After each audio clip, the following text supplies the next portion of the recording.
C'est une vallée aux confins de la Drôme et des Hautes-Alpes, où l'on passerait bien ses vacances. Des villages perchés, des routes de montagne, terrain de jeu des rallyes automobiles. Et 250 habitants qui préféreraient croiser autre chose que des voitures de course. Le rallye passe, mais les infirmières ne peuvent pas passer. Les infirmières, ce couple n'en a jamais vu la couleur. Focus sur une vallée que les soignants ont désertée. Merci de pratiquer par une infirmière d'État à domicile. Des injections prescrites pour soigner le cancer de Jacques. Les infirmières, Chantal les a toutes appelées, sans succès. J'avais un répondeur, on ne me rappelait pas. Je suis surbookée, c'est pas ma vallée, c'est pas mon secteur. Alors elle a pris son courage à deux mains.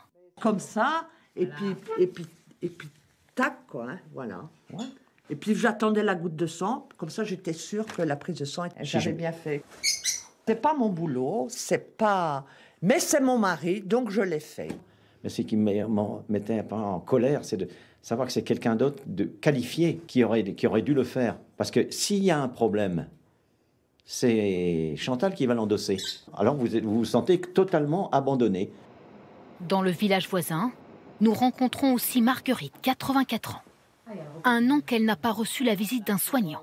Sa toilette, elle l'a fait toute seule, avec les moyens du bord. Vous voyez, je fais comme ça.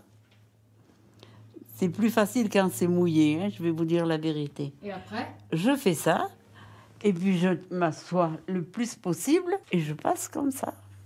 C'est normal de faire ça toute seule ? Non. Sûrement pas. Mais comment faire ? C'est son entourage qui se charge des pansements. Les infirmières du secteur expliquent dans un courrier avoir trop de travail.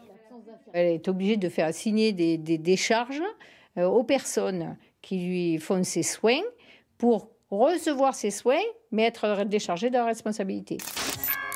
Alors pourquoi ne viennent-elles plus ? Une seule a accepté de nous répondre. La tournée de Sylvie, c'est 5 heures par jour sur les routes. C'est classique, c'est assez classique, les routes qu'on a dans le coin. Et une prise en charge des kilomètres par l'assurance maladie qui n'a pas varié depuis 15 ans. À l'époque, le gasoil était à 1 €. La vallée est à 25 km de son cabinet. Alors, nous dit-elle, il faut faire des choix. Ça fait 50 km aller-retour, vous avez perdu 50 minutes pour faire une prise de sang, vous avez gagné net dans votre poche 4,40 €. On dégrade la qualité des soins. C'est notre seul moyen d'action. Ont-elles le droit de les refuser ?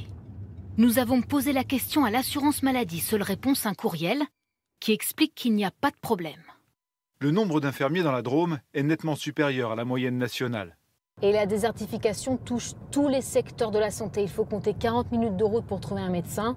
Quant aux hôpitaux, celui de Gap est à 1h15, celui de Valence, 2h30.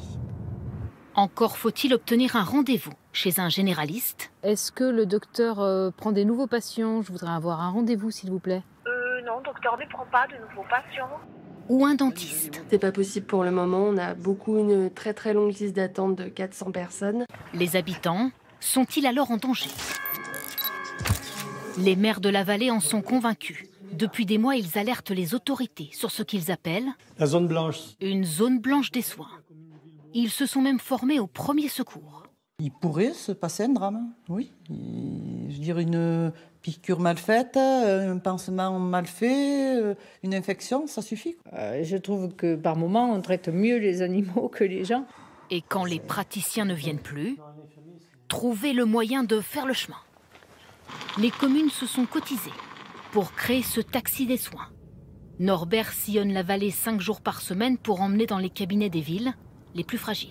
C'est bien au-delà d'un transport, c'est un lien qui se crée.